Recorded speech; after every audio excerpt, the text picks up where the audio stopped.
whenever you get to know మీకు whatever అర్థం అవుతుంది ఇక్కడ ఈ లీగల్ సర్వీస్ అథారిటీ రావడం for these issues అవసరం లేదు. The correct procedure is that. So మండల, జిల్లా, రాష్ట్ర మరియు జాతీయ స్థాయిలలో సమస్య ఏదైనా ఇక దిగులందుకు దండగా టీఎల్ఎస్ఏ ఉండగా 15100 చేయలేదు.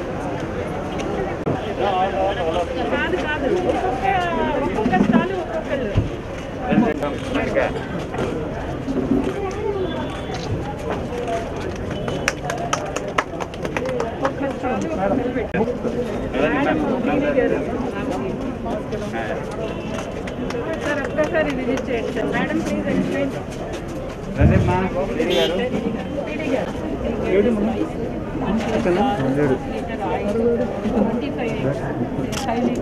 ఇవన్నీ కూడా సపోజ్ ఒక్కొక్కసారి ఒక్కొక్కటి ఏ రకంగా మనం ఇచ్చిన ఫుడ్తో తయారు చేసుకోవచ్చు ఎక్స్ప్లెయిన్ చేసుకుంటాం.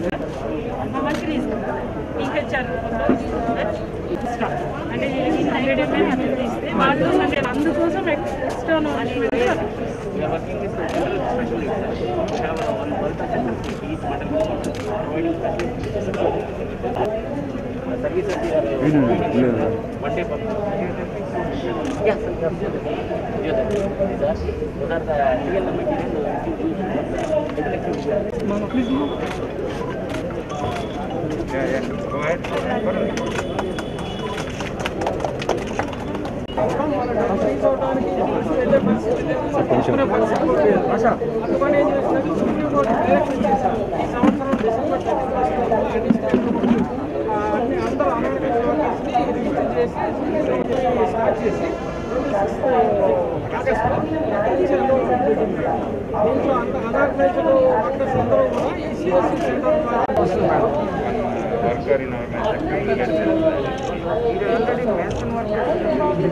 చేస్తున్నాం, వాళ్ళు కూడా చేస్తున్నారు. వన్ టైం అందరం కలిసేది కదా బాగా పని చేయగలం.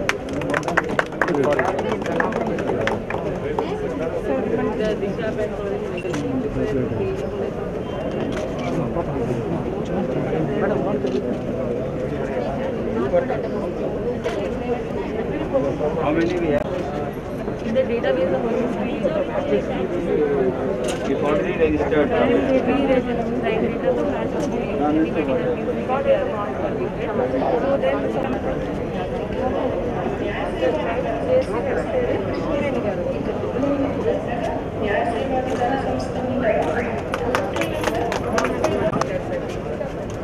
They are also getting some support, but the government supporting rest of it. They gave 10,000. One thing we get, there is still vendors. We are registered.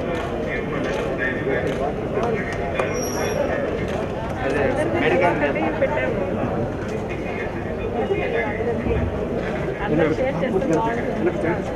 So medical health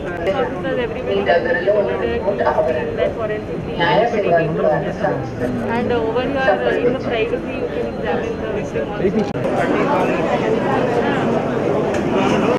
civil dispute కూడా ఉంటాయి.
I also request Srimati Malika Gar, the police boss of the district, to please come there and talk with the chair. I also request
मलयज शीतलां वन्दे मातरं दयामिनीं पुल्लकुसुमी सुमधुर भाषिणी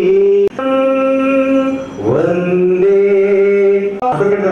కార్మికులకు చట్టపరమైన సేవా పథకం 2010 మన భారతదేశంలో సుమారు 90 మనకి గవర్నమెంట్ నుంచి కానీ ప్రభుత్వ పథకాలు వాళ్ళకి కార్మికులు ఎవరైతే అసంఘటిత కార్మికులు ఉన్నారో నాయకుల గుర్తింపు లేక చాలా మంది సతమతమవుతున్నారు.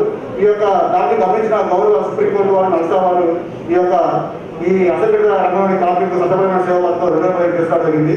ఈ యొక్క పథకం యొక్క ముఖ్య ఉద్దేశం ఏంటంటే ఎవరైతే అసంఘటిత కార్మికులు ఉన్నారో వాళ్ళందరినీ కూడా వాళ్ళని సంప్రదించి వాళ్ళ సమస్యల దగ్గర వాళ్ళ సమస్యని సత్వరం పరిశీలిస్తే ఈ యొక్క పథకం యొక్క ముఖ్య ఉద్దేశం.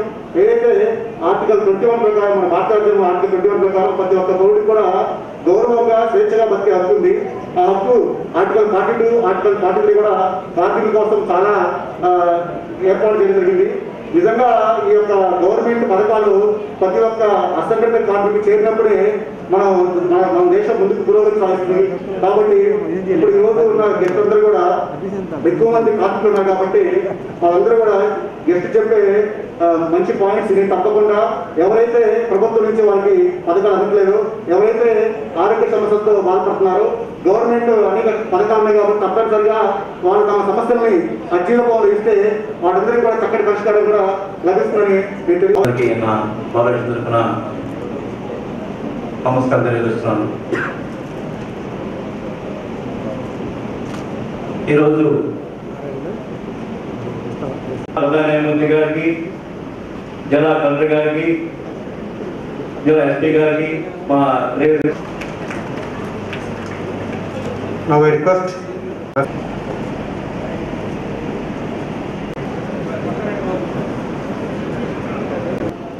and all the members attending this meeting.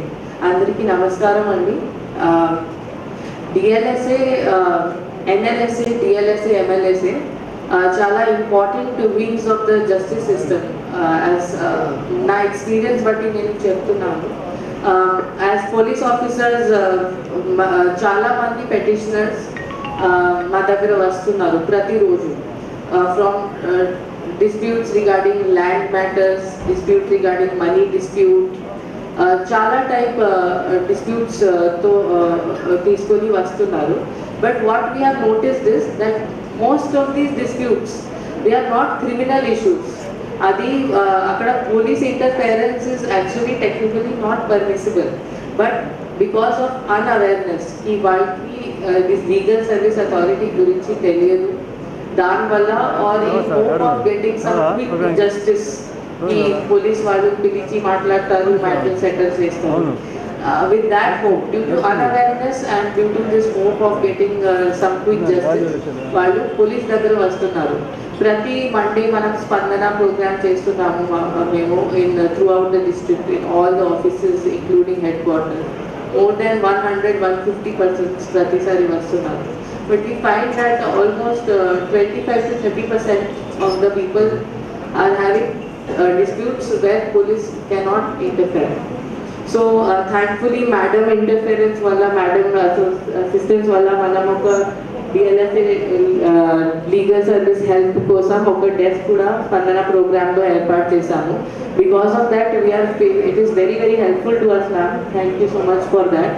So all persons who need some assistance, that dispute is actually civil or other matter, తీసుకునే వచ్చే వాళ్ళకి అక్కడ గైడ్ చేసి ఒక లాయర్ గారు అక్కడ కూర్చుంటారు, and he is able to give guidance to the persons who are coming to solve their disputes in the correct manner as per law. So I really, as a police officer, I feel that legal service authority is very very important. And if అందరికి వాళ్ళ గురించి if they understand legal service authority ఏముంది, అది మండల్ లెవెల్లో కూడా ఉంది. And ఇప్పుడు recently in the last few weeks ప్రతి సెక్రటేరియట్లో కూడా అవేర్నెస్ ప్రోగ్రామ్స్ చేయడం జరిగింది by honourable district judge madam. So if everybody is aware of it, and if legal service authority is able to function in the way it is supposed to be, almost half the problems in the society will be solved just like that, and police will not have so much pressure, and there will be no very less pressure on the police, and we will be able to do the job which we are supposed to do, which is actually cracking down on criminals and illegal activities and securing the law and order of the state. ఇలాంటి ఎన్నో కార్యక్రమాలు మన జిల్లాలో district legal service authority ఆధ్వర్యంలో నిర్వహించడం జరుగుతూ ఉంది. జిల్లా స్థాయిలో, మండల స్థాయిలో లీగల్ సర్వీస్ అథారిటీ మన జిల్లాలో కూడా పనిచేస్తున్నాయి. కానీ ప్రత్యేకంగా అన్ఆర్గనైజ్ సెక్టర్లో ఉన్న వర్కర్ సంబంధించి సమస్యలు ఏ విధంగా లీగల్ సర్వీసెస్ అథారిటీ ద్వారా పరిష్కారం అవుతుంది అని కూడా ఈరోజు వివరించడానికి, ప్రజల దృష్టిలో తీసుకురావడానికి అన్ఆర్గనైజ్ సెక్టర్లో ఉన్నటువంటి ఆర్గనైజేషన్స్, ఎంప్లాయర్స్, గవర్నమెంట్ డిపార్ట్మెంట్స్ అందరి కోసం ఇది ఒక వెల్ఫేర్ వర్క్షాప్ ఇది నిర్వహించడం జరుగుతూ ఉంది. ఇది అన్ని ఏ విధంగా ఉపయోగం పడుతుంది ఈరోజు మళ్ళీ ఇనాగ్రేట్ చేసిన తర్వాత వేరే వేరే స్టేషన్స్లో కూడా తెలియజేయడం జరుగుతుంది. కానీ ఇప్పుడు మనం మాట్లాడాలంటే మన కాన్స్టిట్యూషన్లో ఉన్నటువంటి ప్రొవిజన్స్, అలాగే కేంద్ర ప్రభుత్వం, రాష్ట్ర ప్రభుత్వం పెట్టినటువంటి చట్టాలు కానీ రూల్స్ కానీ దృష్టిలో పెట్టుకొని అన్ఆర్గనైజ్ సెక్టర్లో ఎంతోమంది పనిచేస్తున్నారు. వాళ్ళు వెల్ఫేర్ కోసం ఎన్నో కార్యక్రమాలు అమల్లో తీసుకురావడం జరిగింది. ఇప్పుడు కూడా చాలా కార్యక్రమాలు కొనసాగుతున్నాయి. వాటికి సంబంధించి కూడా ఈరోజు ఇక్కడ చెప్పడం జరుగుతూ ఉంది. ఇప్పుడు మనం బయటికి చూసాము, అన్ని విధంగా స్టాల్స్ పెట్టుకొని అక్కడ అన్ఆర్గనైజ్ సెక్టర్లో ఏ విధంగా వాళ్ళకి వేలు జరుగుతూ ఉన్నది కూడా చెప్పడానికి ప్రయత్నం చేయడం జరుగుతుంది. ఈరోజు రెండు విషయాలు మనం చెప్పాల్సిన అవసరం ఉంది. ఒకటి, అన్ఆర్గనైజ్ సెక్టర్లో ఎంతోమంది పనిచేస్తున్నారంటే దాదాపుగా 95-98% ఏదైనా ఎంప్లాయ్మెంట్ ఉంటే అన్ఆర్గనైజ్ సెక్టర్లో ఉంది. తర్వాత మిగతాన్ని 2-5% ఆర్గనైజ్ సెక్టర్లో, అంటే గవర్నమెంట్ ఉద్యోగంలో, లేకపోతే ఏదో ఒక కంపెనీలో, ఏదో ఒక ఎంప్లాయర్ దగ్గర వాళ్ళ పేరోల్లో ఎంతోమంది ఉన్నారు. వాళ్ళని మనము ఆర్గనైజ్ సెక్టర్లో ఉన్నట్టు గుర్తించడం జరుగుతుంది. మిగతా వాళ్ళందరూ కూడా అన్ఆర్గనైజ్ సెక్టర్లో. మనము ప్రకాశం జిల్లాకు వస్తే మనకు తెలుసు, అగ్రికల్చర్ అండ్ అలైడ్ యాక్టివిటీ, ఇక్కడ ఎంతోమంది మార్జినల్ ఫార్మర్స్, లేబరర్స్ పనిచేస్తున్నారు. వాళ్ళందరూ కూడా అన్ఆర్గనైజ్ సెక్టర్లో పనిచేసినట్టు మనం గుర్తించడం జరుగుతుంది. అదేవిధంగా మైనింగ్ ఏరియాలో ఎంతోమంది పనిచేస్తున్నారు, ఇండస్ట్రియల్ ఏరియాలో ఎంతోమంది పనిచేస్తున్నారు, గవర్నమెంట్ డిపార్ట్మెంట్స్లో కూడా ఎన్ఎంఆర్, డైలీ వేజర్గా ఎంతోమంది పనిచేస్తున్నారు. అందరూ అన్ఆర్గనైజ్ సెక్టర్లో పనిచేసే వర్కర్స్ ఉన్నారు. వాళ్ళ కాంట్రిబ్యూషన్ మన డిపార్ట్మెంట్లో, మన ఇండస్ట్రీలో, మన అగ్రికల్చర్ సెక్టర్లో ఎంత ఉందో, దానివల్ల మన జీడిపిలో వాళ్ళ కాంట్రిబ్యూషన్ ఎంత ఉందో మనందరికీ తెలుసు. సో ఇది ఈరోజు అది కూడా గుర్తించాల్సిన అవసరం ఉంది. రెండోది, చాలా చట్టాలు ఉన్నాయి. ఇప్పుడు ఒక గవర్నమెంట్ డిపార్ట్మెంట్లో కానీ, ఇండస్ట్రీలో కానీ ఎంప్లాయీ రిలేషన్షిప్ ఎట్లా ఉండాలి, ఎంప్లాయీస్కి ఏ విధంగా చూసుకోవాలి, మనకు ఉన్నటువంటి లేబర్ లాస్ ఉన్నాయి. లేబర్ లాస్ జిల్లా స్థాయిలో, క్షేత్ర స్థాయిలో, రాష్ట్ర స్థాయిలో ప్రత్యేకంగా లేబర్ డిపార్ట్మెంట్ ఉంది. లేబర్ కమిషనర్ రాష్ట్ర స్థాయిలో ఉన్నారు. జిల్లా స్థాయిలో డిప్యూటీ కమిషనర్ లేబర్ ఉన్నారు, వాళ్ళ కింద చాలా మంది ఉన్నారు. వాళ్ళ ఉద్దేశం ఏముందంటే అన్ఆర్గనైజ్ సెక్టర్లో లేకపోతే ఆర్గనైజ్ సెక్టర్లో ఉన్న ఎంప్లాయర్ ఎంప్లాయీ రిలేషన్షిప్, వర్కర్స్కి సమస్య లేకుండా వచ్చిన సమస్యలు పరిష్కారమైనట్టు చర్య తీసుకోవడానికి ఉంది. ఇవన్నీ కూడా ఉన్నటువంటి ప్రొవిజన్స్ ఉన్నాయి, చట్టాల్లో ఉన్నాయి. కానీ చాలామంది తెలియకుండా ఇంకా చాలామంది సఫర్ అవుతున్నారు. సో ఇలాంటి క్యాంప్ ద్వారా వాళ్ళకి కూడా ఏ విధంగా లేబర్ డిపార్ట్మెంట్ సహకారంతో సాధ్యమవుతుంది ఈరోజు చెప్పడానికి కార్యక్రమం.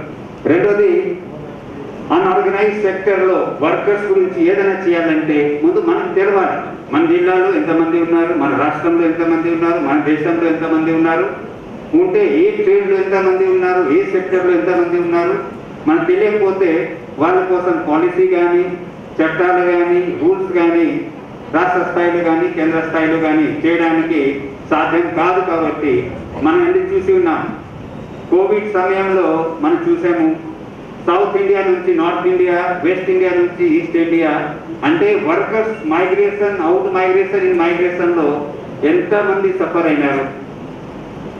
ఇది ఒకటి. రెండోది వాళ్ళకి ఏదైనా ఆర్థిక సహాయం చేయాలంటే ఏ జిల్లాలు, ఏ రాష్ట్రాలు వాళ్ళు, ఏ జిల్లా వాళ్ళు, ఏ ఊరు వాళ్ళు ఎక్కడ ఉన్నారు తెలియలేదు. కాబట్టి కేంద్ర ప్రభుత్వం కానీ రాష్ట్ర ప్రభుత్వం కానీ సహకరించలేకపోయింది. సో ఇవన్నీ కూడా దృష్టిలో పెట్టి మన ఆనరబుల్ సుప్రీంకోర్టు ఆదేశాల మేరకు మన దేశంలో, మన రాష్ట్రంలో, మన జిల్లాలో అదేవిధంగా ఇప్పుడు ఈ రిజిస్ట్రేషన్ కూడా చేయడం జరుగుతుంది. ఈ సందర్భంగా మన జిల్లాలో ఉన్న ప్రతి ఇండస్ట్రీ, మైనింగ్ సెక్టర్ కానీ అలాగే ప్రతి ఊర్లో అగ్రికల్చర్ సెక్టర్లో కానీ ఎక్కడైనా అన్ఆర్గనైజ్ సెక్టర్లో పనిచేసే వర్కర్స్ ఉన్నారు. 100% రిజిస్ట్రేషన్ మొదటిగా చేసే కార్యక్రమం మనం పూర్తి చేయాలి. మన జిల్లాలో కూడా 100% చేసినట్లయితే వాళ్ళకి ఏ విధంగా హెల్ప్ చేయాలి వాటి మీద కూడా డిస్కస్ చేయడానికి అవకాశం ఉంది. ఈ సందర్భంగా మన రాష్ట్ర ప్రభుత్వం ప్రత్యేకంగా మనందరికీ తెలుసు, మన ఆంధ్రప్రదేశ్ రాష్ట్రంలో ప్రతి విలేజ్ స్థాయిలో ఒక సచివాలయం ఉంది. వార్డు స్థాయిలో, పట్టణంలో వార్డు స్థాయిలో ఒక సచివాలయం ఉంది. ఆ స్థాయిలో రిజిస్ట్రేషన్ సెంటర్ పెట్టడం జరిగింది. ఎవరైనా ఏదైనా కావాలంటే రిజిస్ట్రేషన్ సంబంధించి ఇన్ఫర్మేషన్తో పాటు on the spot registration free of cost without any fee జరుగుతూ ఉంది. మన జిల్లాలో ఇంకా 30,000 మంది చేయించుకున్నారు, ఇంకా చాలా మంది ఉన్నారు. ఈ సందర్భంగా ప్రత్యేకంగా చర్య తీసుకొని డిస్ట్రిక్ట్ లెవెల్ కమిటీలో డిస్ట్రిక్ట్ కలెక్టర్ చైర్మన్ ఉన్నారు. కాబట్టి ఈ సందర్భంగా మన జిల్లాలో ఉన్న ప్రతి ఒక్కరికి తెలియజేస్తున్నామండి, 100% రిజిస్ట్రేషన్ చేయాల్సిన బాధ్యత ఉంది. కాబట్టి ఈ కార్యక్రమం ముందు చేయడం జరుగుతుంది.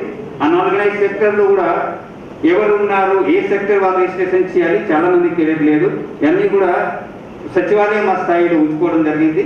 అక్కడ కూడా ఈ డిజిటల్ అసిస్టెంట్ కానీ వెల్ఫేర్ అసిస్టెంట్ కానీ వాళ్ళకి కూడా ట్రైనింగ్ ఏర్పాటు చేయడం జరిగింది.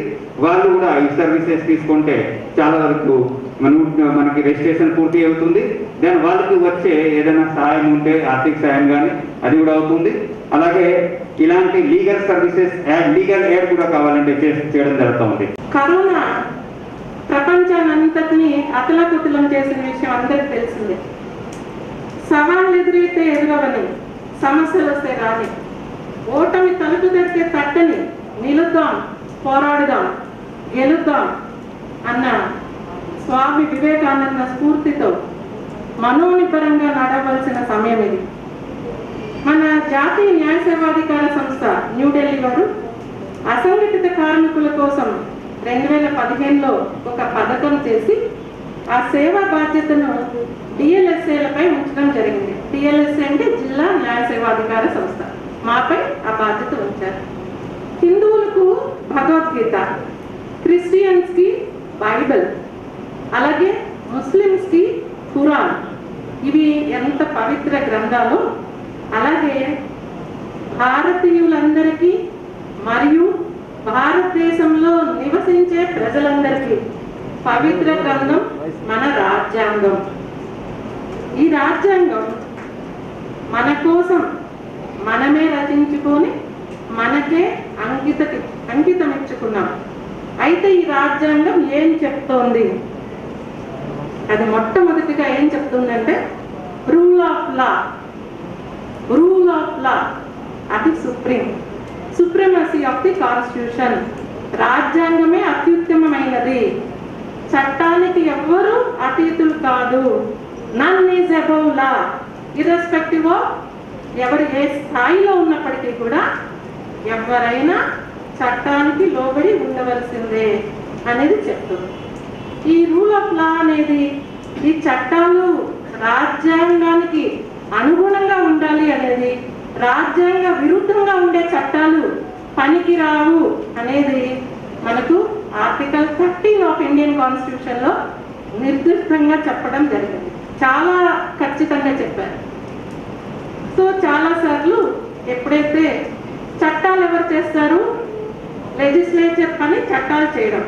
ఆ చట్టాల్లో రాజ్యాంగ స్ఫూర్తికి విరుద్ధంగా ఏదైనా ఉన్నట్టయితే చాలా సందర్భాల్లో మనం చూసాం.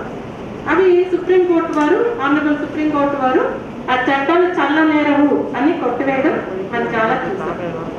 అయితే ప్రాథమిక హక్కులు, ఈ ప్రాథమిక హక్కులు అనేవి ఎక్కడ ఉన్నాయి? పార్ట్ 3 ఆఫ్ ఇండియన్ కాన్స్టిట్యూషన్, భారత రాజ్యాంగంలో పార్ట్ 3 ఏం చెప్తుందంటే ఆర్టికల్ 12 నుంచి 35 వరకు కూడా మన ఫండమెంటల్ రైట్స్ ఉన్నాయి.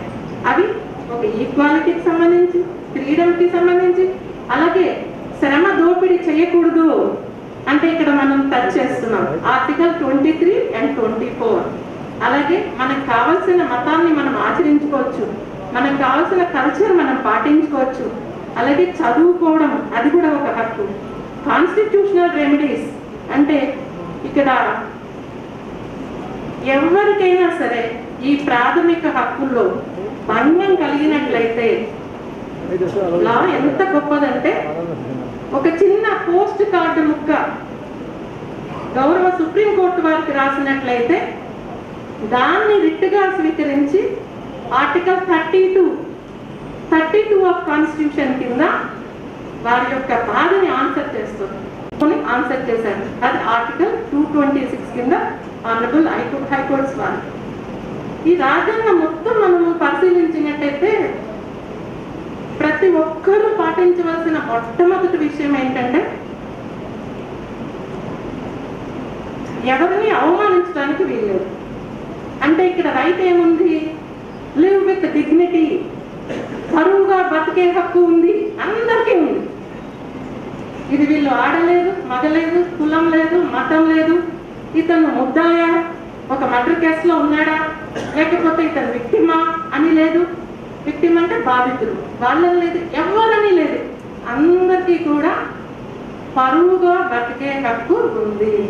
ఇలాంటప్పుడు మనకి మనం క్వశ్చన్ వేసుకోవాలి.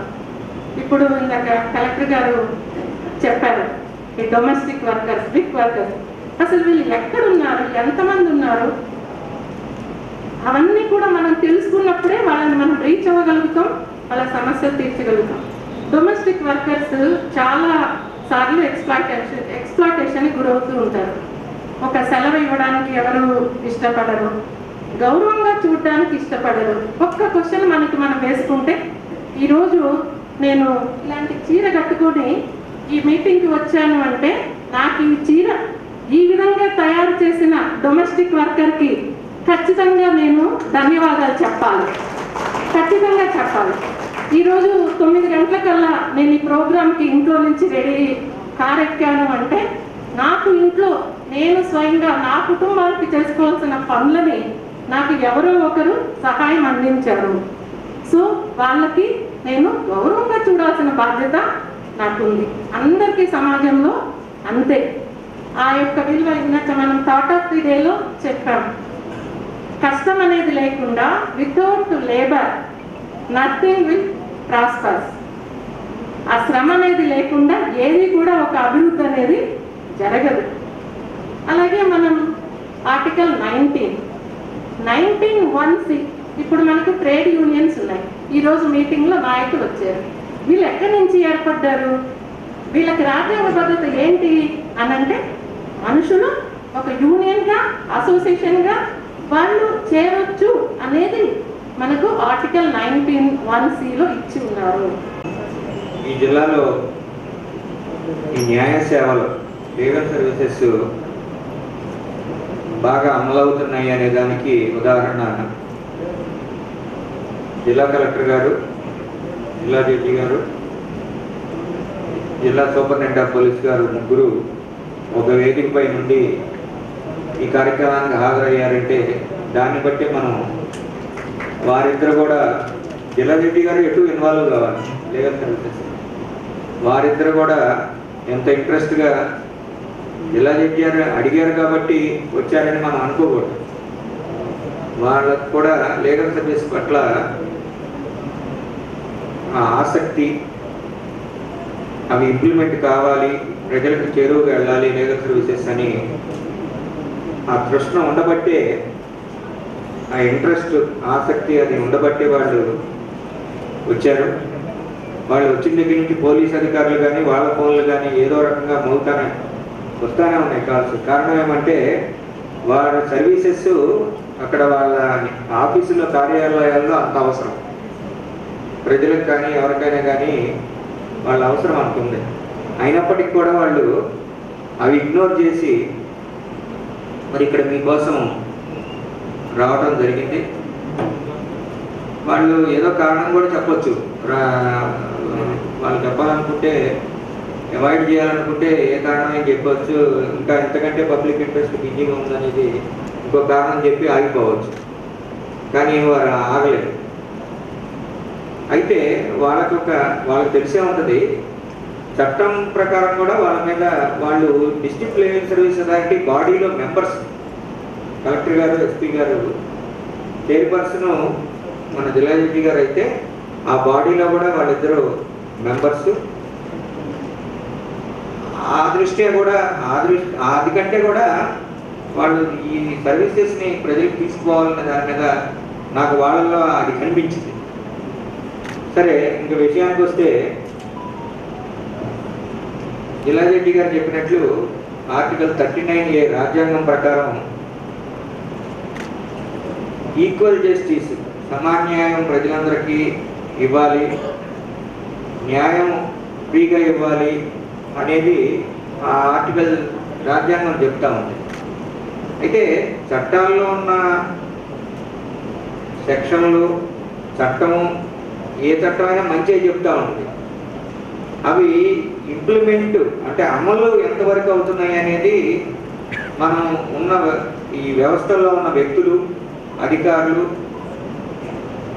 మనం ఇంప్లిమెంట్ చేసే ఫోర్సెస్ అంటాం, వాళ్ళ మీద కొంత మనకు ఆధారపడి. ఇవాళ మనం న్యాయం కొనుక్కోవటమే, దాని చట్టాన్ని పెద్ద మనం ఆలోచించక్కర్లా. మనం సుప్రీంకోర్టుకి కానీ ఏదన్నా మనం పెద్ద న్యాయస్థానాలకి వెళ్ళాలంటే మరి ఖర్చు అవుతుంది. కొనుక్కోవటం అంటే మీరు ఇంకో రకంగా ఆలోచించవాలండి, అది కాదు, ఖర్చు అవుతుంది.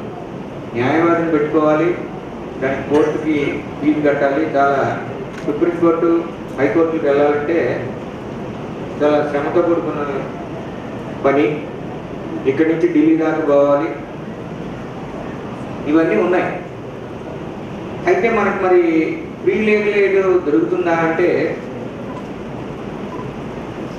అందువల్లే ఈ లీగల్ సర్వీసెస్ అథారిటీస్ యాక్ట్ 1987 తీసుకురావడం జరిగింది. అయితే అది ఎంతవరకు ఎఫెక్టివ్గా పనిచేస్తుంది అంటే, మెంబర్ సెక్రటరీగా స్టేట్ లీగల్ సర్వీస్ అథారిటీ నేను చెప్పడం అంటే ఇంకా దానిలో అంటే మనం అంటే ఆశించినంత ఫలితాలు మనకి ఇంకా రాలా.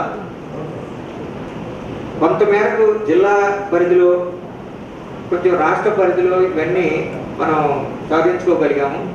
ఏదన్నా మనకి ఎవరికైనా శక్తి లేదంటే, ఆర్థిక పరంగా నేను ఎఫోర్డ్ చేయలేను, నేను అంత అని అంటే కొంత మనం ఒక న్యాయవాదిని ఇచ్చేదానికి, అయ్యా ఈయన వచ్చాడు, ఈయనకి ఏదో ఆర్థిక స్తోమత లేదట, ఆయన కేసు ఏదో పరిశీలించి నువ్వే దాఖలు చేయ ఆ కేసు అంటే అని మనం అపాయింట్ చేయడానికి అవకాశం ఉంటుంది. అయితే ఆ న్యాయవాదికి గవర్నమెంట్ తరఫు నుంచి మనం ఆ ఫీజు పే చేస్తాం. అయితే అది నామినల్గా ఉంది ఆ ఫీజు, అంటే మనం అది రెమ్యూనరేషన్ అంటాం. ఫీజు అని కూడా ఏదో మనం అనడానికి లేదు, ఏదో గౌరవ కృత్యం లాగా ఏదో మనకు ఇస్తాం. కానీ వాళ్ళలో కూడా న్యాయవాదుల్లో కూడా మనం 10 కేసులు మనీ పే చేసేవాడు వచ్చి మనం చేసినప్పుడు ఒక కేసు ఏదైనా ఫ్రీగా ఇట్లాంటివి చేస్తే మనకు కూడా సెల్ఫ్ కాన్షియస్, ఆత్మసంతృప్తి అనేది ఉంటుందిగా. తీసుకొని మనం ఇళ్ళలో మంచివాళ్ళు ఎక్కువ చెడ్డవాళ్ళు ఎక్కువ అంటే మనం పెద్ద ఆలోచించక్కర్లా, మంచివాళ్ళే ఎక్కువ. ఒక కుటుంబంలో మంచివాళ్ళు ఎక్కువ చెడ్డవాళ్ళు ఎక్కువ అంటే మంచివాళ్ళే ఎక్కువ అనొచ్చు. అన్ని అట్లా మనం ఈ పరిస్థితుల్లో మనం ఉన్నాం. నేను అనేది ఒకటే, కొన్ని అంటే మరి వాళ్ళ బాధ అటువంటిది కొంచెం మరి మా పరిధిలో లేనివి హైకోర్టు వారైనా లేదా ఇంకోరైనా మాట్లాడే పరిస్థితి కాదు. మనం అంటే సంవత్సరాల నుంచి అన్ని వ్యవస్థలు కుప్పకూలిపోయాయి. అంటే అసలు ముందు చేయలేకపోయాడు. అది ఒక తప్పుగా అడుగుతున్నాం. మనం విషయానికి వస్తే ఇప్పుడు ఈ అసైన్మెంట్ సర్వెంట్స్, తర్వాత స్ట్రీట్ వెండర్స్, వీధుల్లో అమ్ముకునే వాళ్ళు. I wholeheartedly thank to the respected district collector for sparing valuable time. I also extend my thankfulness to the respected superintendent of police for sparing valuable time. ఈ ముఖ్య ఉద్దేశంతో దీన్ని జిల్లా judge గారు తర్వాత ముఖ్య అతిథిగా వచ్చేసిన స్టేట్ రాజు గారికి అన్ని సక్సెస్ఫుల్గా ఇంతమంది కార్మికులు వచ్చి వాళ్ళ సమస్యలు ఇక్కడ ప్రయత్నం చేసిన జిల్లా కలెక్టర్ శ్రీ ప్రవీణ్ కుమార్ గారికి ఈ వెంటనే ఇచ్చి ఫెసిలిటీస్ అన్నింటినీ కల్పించిన జిల్లా ఎస్పీ గారు శ్రీమతి మల్లికా గారికి, TLS member secretary Shri Srinivasarao గారికి